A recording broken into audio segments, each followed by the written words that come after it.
Yeah, so we wanted to do a bit of a deeper dive on the original Street Trash as well. Obviously, we can tie in more comparisons to your reimagining as well as we go.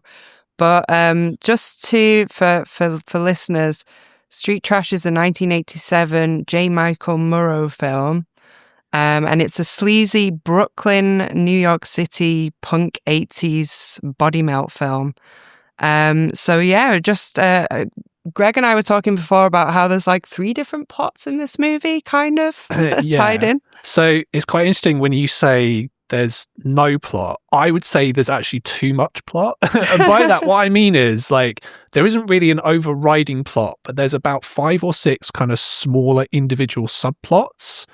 Because have you seen the short film from 1984? Yeah. Okay, so the short film, for anyone who hasn't seen it, is very interesting because the short film is literally homeless man goes to the liquor store, buys vapor. I can't remember if it's called Viper.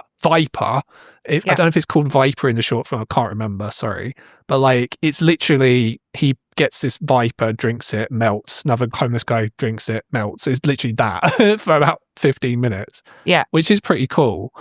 And the 1987, like the full length Street Trash, it kind of starts like that.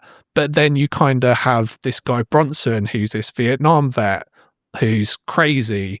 And then you've got the guys at the junkyard, which is very weird. And then you've got the mafia boss, which he's really cool. Like, I like the mafia boss. I like the guy who then was in Frankenhooker, like that guy. Yeah.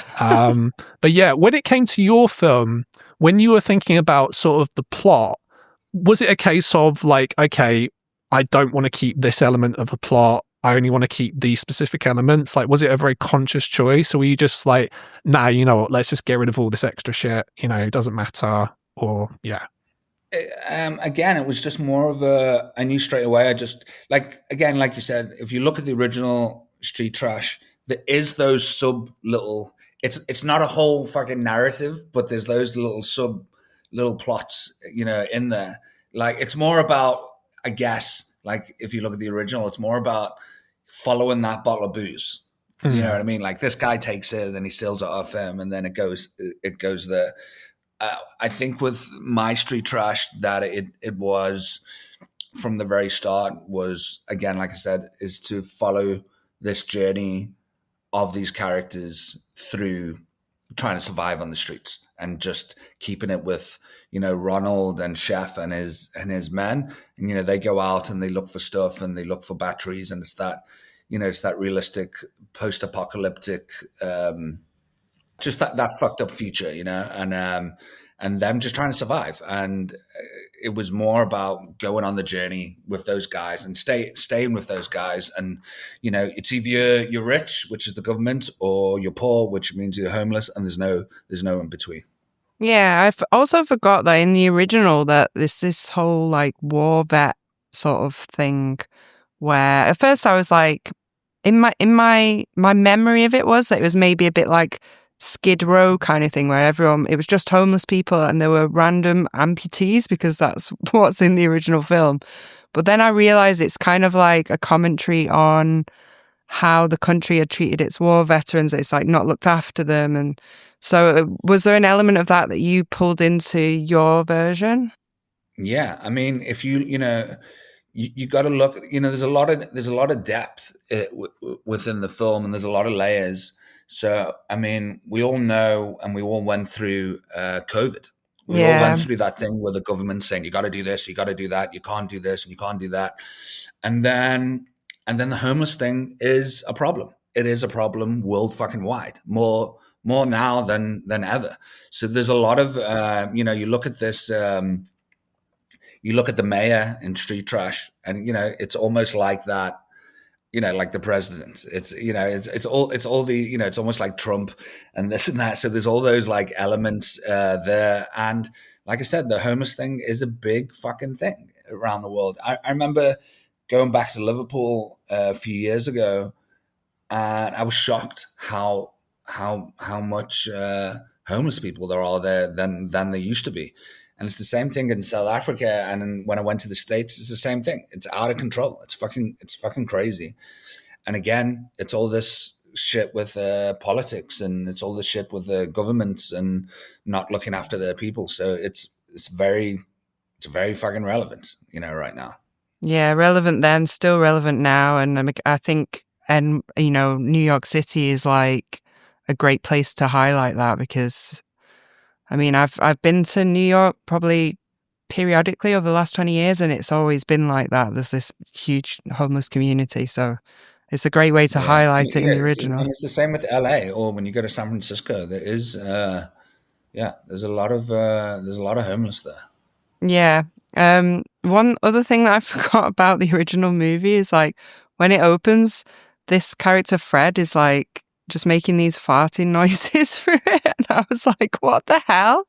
Like at first it's unclear if it's the shopkeeper or him, but he seems to be stealing a bottle of booze and then alerts the shopkeeper that he's there by making this farting noise, but then runs down the street. So I was like, do you think this is just like an over-the-top sort of trauma-esque thing that people were liking at the time? No, for sure. Yeah, no, for sure. Because it kind of at the beginning, and then it sort of drops out and goes more serious. So I was like, what the hell? Did you notice that part? Yeah, a little bit. I mean, to me, like, I don't know how you feel about this, Ryan, but like, I love films from this period that are set in New York. These really grungy, skeezy sort of New York. So like Driller Killer, Maniac, and there's like a few others as well. But like, there's just so many. There's something about the vibe of New York from like this time period before Giuliani cleaned it up, unfortunately. So you can't have that. Even in Taxi Driver, right? Yeah. So yeah. Yeah, I think when you look at all those type of films back then, in those early 80s, it was always that New York, like on the streets, and whether it was like the homeless people or the prostitutes or pimps and shit like that, and it was messy, it was dirty as well, it was like way dirtier, so it was way more grungy and shit like that. And you look at those early 80s films, and it's always that just like fucked up streets and trash like fucking everywhere. Yeah. When they're in the scrapyard, it's literally like they've got that much dirt on them. It's like you can't really see their skin. It's over the top, like levels of filth, which is pretty crazy. Yeah. One thing I didn't know before I watched this film again is J. Michael Muro. No, Street Trash is the only film that he directed, but I didn't realize he was such a well-known kind of camera operator and cinematographer. So he's worked with James Cameron, like on Titanic. And so when I watched the film this time, I paid very close attention to like the camera, and some of the camera work is really good. It's kind of, this is a bit of a lazy comparison admittedly, but it's kind of Sam Raimi-esque. There's even like an Evil Dead style shot in there. Absolutely. Listen, when I watched the film as a kid, I didn't know about filmmaking and cameras and shit like that, but I knew while I was watching it that it was different, and it was the same way you watched Evil Dead, where this camera like goes through the forest and shit like that. By watching it, you've never seen that before. So I knew, like, while I was watching it, it was like, oh, this is fucking cool. This camera's this, we're just following these people, without like saying to myself, oh, it's Steadicam, it's this or it's that or what. I didn't know all those like names and shit. But while you're watching it, you knew it was like, oh, this is different. You're watching something like that you haven't seen. So that, I think when you look at it, and it was also a big thing, when I made my Street Trash, that we wanted to do a lot of Steadicam and loose camera movement and, gliding through those scenes. And that was a very conscious thing from the beginning to have that feel, and you look at some of that stuff, and you look at like Terry Gilliam's, like, earlier work and stuff like that. It's those like low angles, tilted up, very wide, or, moving around.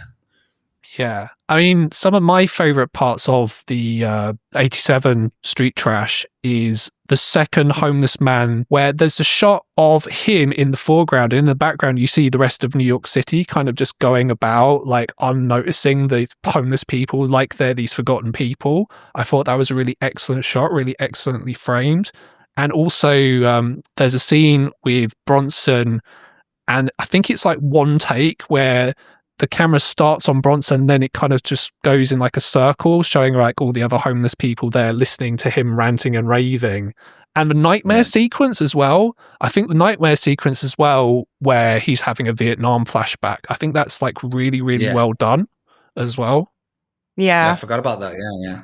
Yeah, that's awesome. And some of the things I noticed about it was, I mean, there's a lot of sex in this movie, but there's a lot of scrapyard sex. And there's one part where they're sort of having sex and there's a random Ouija board just there next to them. I was like, okay.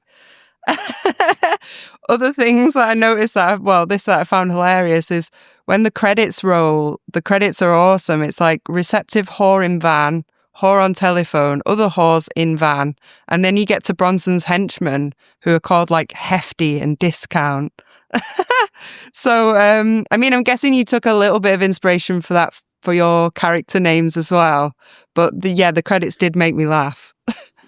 Yeah, well, it was always like originally I used to laugh because there was a TV series shot here. I don't know if you guys ever saw it, Black Sails, and Black Sails was it was like a pirate thing, but there was like so many seasons, and they shot it in Cape Town, and I always laughed when I watched that, and because it was always like.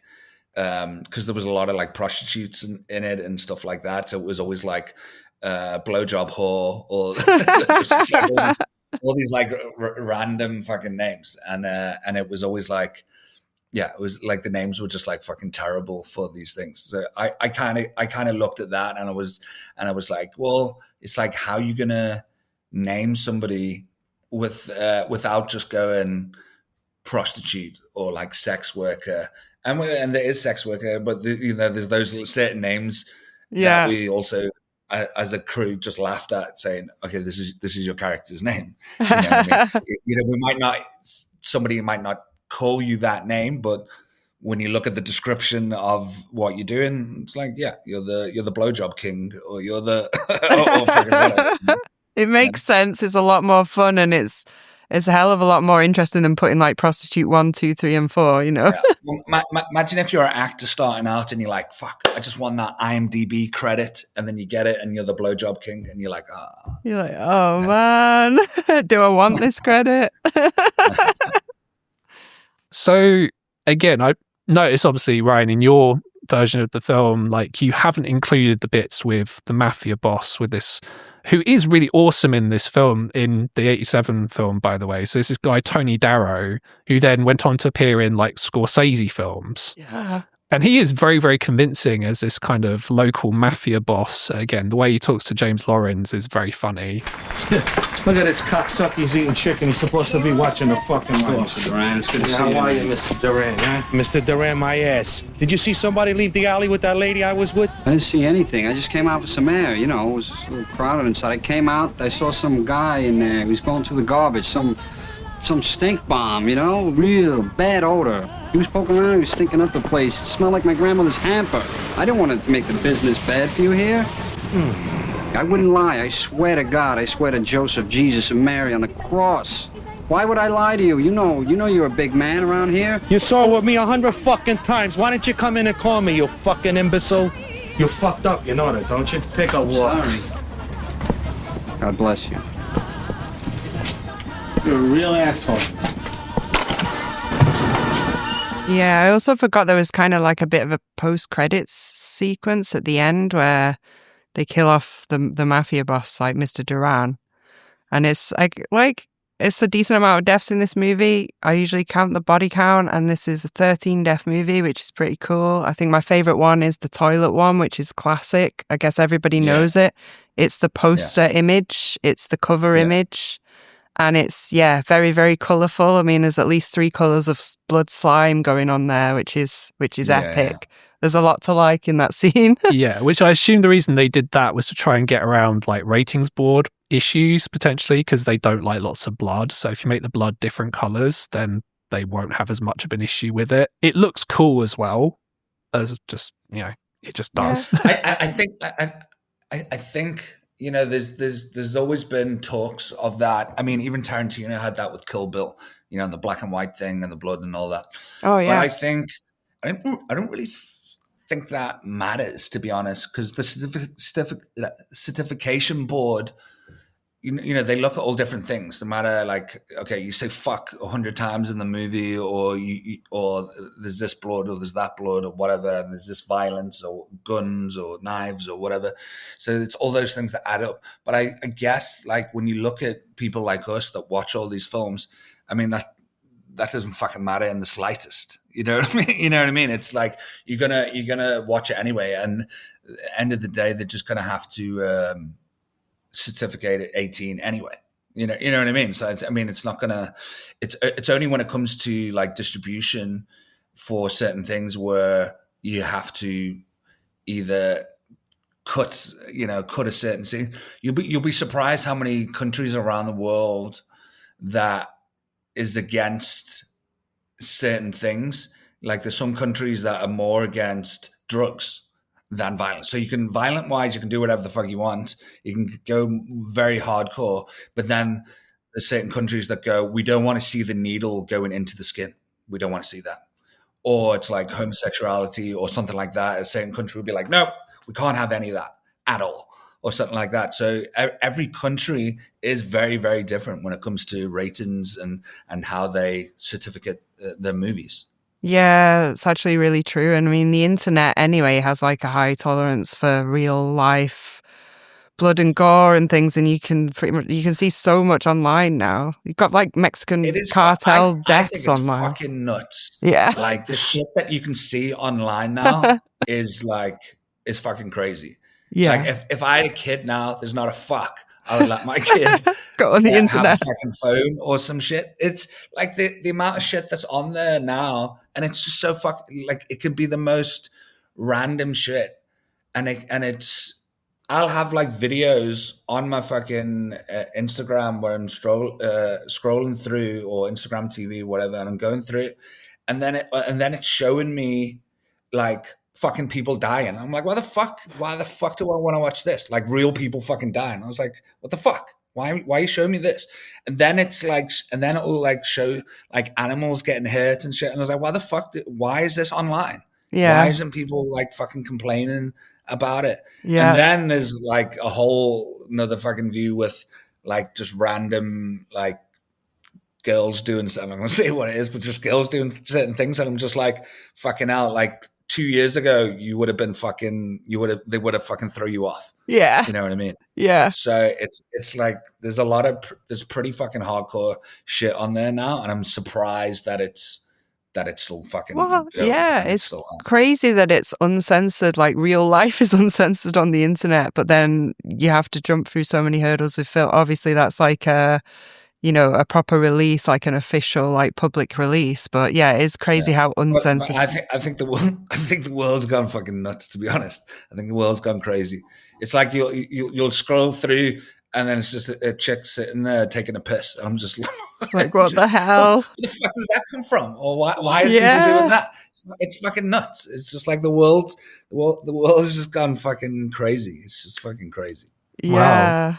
Speaking of, questionable content, shall we say? Yeah, I mean, look, the film, the 1987 film is not perfect. And we've kind of touched on this already, but just the, let's just say questionable content in the original version.